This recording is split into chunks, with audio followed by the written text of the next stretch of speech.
जय जय श्री राधे, जय जय श्री राधे श्याम, सबको मिले वृंदावन धाम। कृष्णा डिवोशन चैनल के सभी प्यारे प्यारे भक्तों का स्वागत है कृष्णा डिवोशन चैनल पर। और आप सभी पूजा कृष्णा दासी के द्वारा भगवान की अमृतमयी कथा श्री कृष्ण चरित अमृतम श्रवण कर रहे हैं। और पिछले भाग तक हम श्रवण कर चुके हैं कि किस प्रकार से रुक्मणी जी का हरण श्री कृष्ण करते हैं। बहुत ही प्यारी सी लीला हमने श्रवण की। तो भगवान श्री कृष्ण रुक्मणी जी के साथ जा रहे हैं द्वारिका वापस, और यहाँ पर द्वारिका दुल्हन की तरह सज धज कर तैयार हो गई थी। तो आगे आज हम भाग श्रवण करेंगे, 263 है भाग। और इधर मैया यशोदा, तो मैया यशोदा की क्या स्थिति है भगवान श्री कृष्ण का जब उन्होंने सुना विवाह हो गया है। तो आइए देखते हैं मैया यशोदा की स्थिति। मैया यशोदा आज प्रातः से हंसी जा रही हैं। इनकी हंसी अत्यंत दुख वेदना में इनको हंसना कैसे लगता होगा। मैया यशोदा तो कभी जोर से हंसती ही नहीं थी, मुस्कुराती थी। कभी कभार अपने लाला की चंचला हंसी पर वो हंस पड़ती थी और हंसी चांदी की घंटी की तरह गूंजती थी, अत्यंत मधुर। इसलिए तो लाला कभी कभी गुदगुदी कर देते थे मैया को उनकी हंसी सुनने के लिए। लेकिन आज मैया हंसी जा रही है। तो एक गोपी आकर पूछती है, ब्रजरानी जू क्यों हंस रहे हो। मैया यशोदा बताती है कि रोहिणी ने एक दूत भेजा है यहाँ पर, तो वह बता रहा है कि आज कन्हैया दूल्हा बन गया है, माथे में सेहरा सजाए हुए। और उसी की सूचना जब मिली तो मुझे बहुत सी हंसी आ रही है।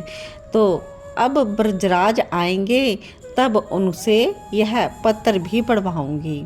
अच्छा, क्या नाम है बहू का। वो गोपी भी वहीं बैठ गई और पूछने लगी मैया से। यशोदा मैया कहती हैं कि उस दूत ने रुक्मणी नाम बताया है।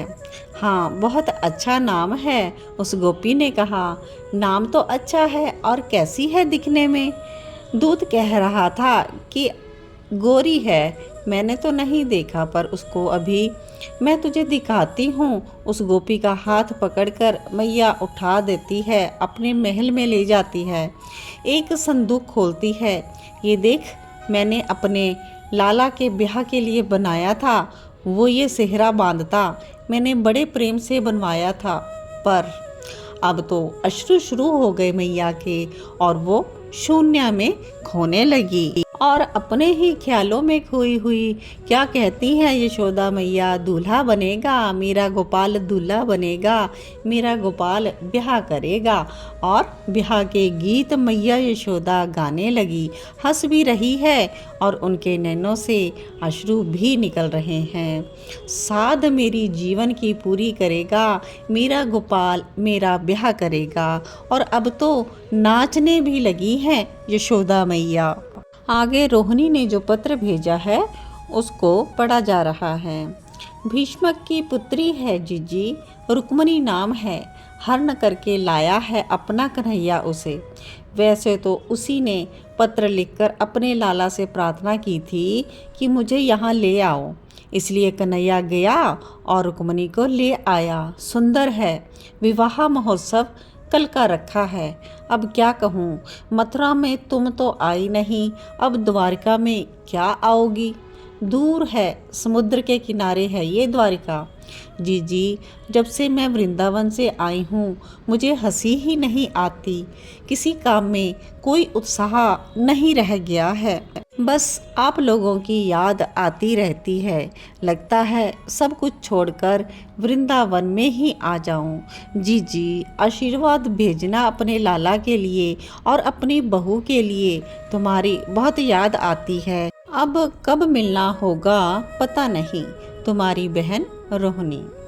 यह सारा पत्र ब्रजराज ने सुनाया था यशोदा मैया को जब वो रात्रि को नंद महल में आए थे।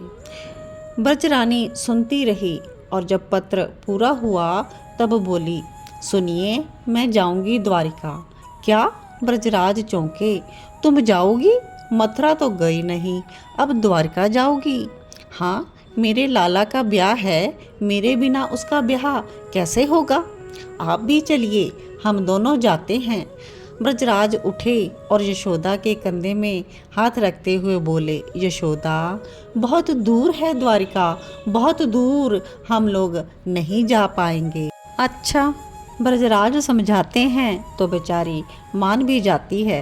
क्या कर सकती है यह? कुछ समय के लिए वहाँ कोई कुछ नहीं बोलता और फिर एकाएक यशोदा मैया की हंसी फूट पड़ती है और कहती है, मैं मर जाऊं। ये सुनते ही बिलख उठते हैं ब्रजराज। ऐसे मत बोलो यशोदा, हाँ मैं मर जाऊंगी ना तो भूतनी बनूंगी, फिर भूतनी बनकर मैं कितनी भी दूर जा सकती हूँ ना, द्वारका भी। मैं वहाँ जाकर अपने लाला को देखूंगी, पास में नहीं जाऊंगी। डर जाएगा ना लाला, दूर से देखूंगी उसे, अपनी बहू को भी देखूंगी। बोलिए ना, मैं मर जाऊं। ब्रजराज यशोदा को हृदय से लगा लेते हैं और हिलकियों से रो पड़ते हैं। ऐसा मत बोलो, हम मिलेंगे अपने लाला से। पर कब? मैया बड़ी मासूमियत से पूछती है। इसका अब क्या उत्तर दे ब्रजराज, वो तो बस अपने आंसुओं को बहाते रहते हैं।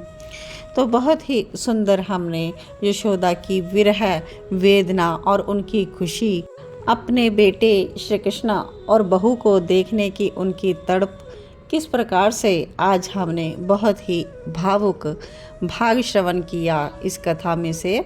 तो आगे की कथा हम नेक्स्ट भाग में कह पाएंगे। तो आज के लिए इतना ही, इतना कहते हुए आज की कथा को विश्राम देते हैं। तो हम जो कथा श्रवण कर रहे हैं यह भगवान श्री कृष्ण के विवाह की कथा है। विवाह भगवान श्री कृष्ण ने 8 मुख्य पटरानियों से किए थे, तो जिसमें से हमने रुक्मणी जी के विवाह की कथा श्रवण की। इसके आगे की कथा की वह किससे विवाह करेंगे, यह नेक्स्ट पार्ट से हम स्टार्ट करेंगे। तो नेक्स्ट की कथा श्रवण करने के लिए जुड़े रहें कृष्णा डिवोशन चैनल के साथ और चैनल को सब्सक्राइब करना ना भूलें और बेल आइकॉन प्रेस कर लीजिए ताकि कथा आपको जब भी मैं अपलोड करूं तो आपको सुलभता से मिल जाए। इसके साथ ही वीडियो को ज़रूर लाइक करते रहें, शेयर करते रहें अपने मित्रों और सगे संबंधियों में, ताकि सभी भगवान श्री कृष्ण की इस लीलामयी अमृत कथा का श्रवण कर सकें और अपने जीवन को पुण्यमयी कर सकें।